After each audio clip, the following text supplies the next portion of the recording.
ಪೂಜ್ಯಾಯ ರಾಘವೇಂದ್ರಾಯ ಸತ್ಯಧರ್ಮರತಾಯ ಚ ಬಸ್ತಾಂ ಕಲ್ಪವೃಕ್ಷಾಯ ನಮತಾಂ ಕಾಮಧೇನವೇ ರಾಘವೇಂದ್ರ ಸ್ವಾಮಿಗಳು ಎಲ್ಲರಿಗೂ ಒಳ್ಳೆಯದು ಮಾಡಲಿ. ಸ್ನೇಹಿತರೆ ಇದು ಒಂದು ನಿಜ ಜೀವನದಲ್ಲಿ ನಡೆದ ಸತ್ಯವಾದ ಘಟನೆ. ನನ್ನ ಸ್ನೇಹಿತನ ತಂದೆ ಒಬ್ರು ತುಂಬಾ ಸಾಲ ಮಾಡ್ಕೊಂಡಿರ್ತಾರೆ. ಸಾಲಗಾರರ ಕಟ್ಟಲಾರದೆ ಅವರು ಸೂಸೈಡ್ ಮಾಡ್ಕೊಳ್ಳೋದಕ್ಕೆ ಅಂತ ಹೊರಟಿರ್ತಾರೆ.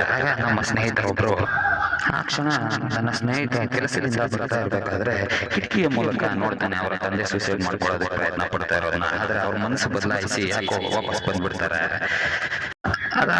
ನನ್ನ ಸ್ನೇಹಿತ ಏನು ಕೇಳಲಿಲ್ಲ.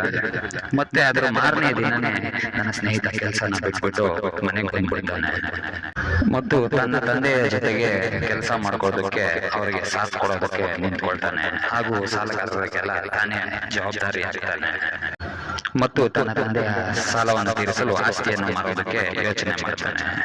ನಾನು ನನ್ನ ಸ್ನೇಹಿತನನ್ನ ಯಾಕೆ ಈ ರೀತಿ ಮಾಡಿದೆ ಅಂತ ಕೇಳಿದಾಗ ಅವನು ಹೇಳಿದೊಂದೇ ಉತ್ತರ, ಆಸ್ತಿನ ಇವತ್ತಲ್ಲ ನಾಳೆ ಸಂಪಾದಿಸ್ಬೋದು, ಕೆಲಸನ ಇವತ್ತಲ್ಲ ನಾಳೆ ಸಂಪಾದಿಸ್ಬೋದು, ಆದ್ರೆ ಮನೆಯಲ್ಲಿ ಒಂದು ಜೀವ ಹೊರಟೋಯ್ತು ಅಂದ್ರೆ ಅದು ಮತ್ತೆ ಬರೋದಿಲ್ಲ ಅಲ್ವಾ. ಅದಕ್ಕೋಸ್ಕರ ನಾನು ಕೆಲಸನ ಬಿಟ್ಟೆ ಇರೋ ಆಸ್ತಿನ ಮಾರೋದಕ್ಕೆ ಯೋಚಿಸ್ತಾ ಇದ್ದೀನಿ ಅಂತ. ಸ್ನೇಹಿತರೆ, ನನ್ನ ಸ್ನೇಹಿತನು ರಾಯರ ಬರ್ತಾನೆ, ಆದ್ರೆ ಅವನು ಯಾವತ್ತೂ ಯಾರು ಮೋಸ ಮಾಡಿಲ್ಲ.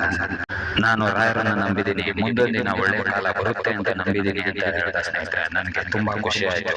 ಓಂ ಶ್ರೀ ಗುರು ರಾಘವೇಂದ್ರ ನಮಃ.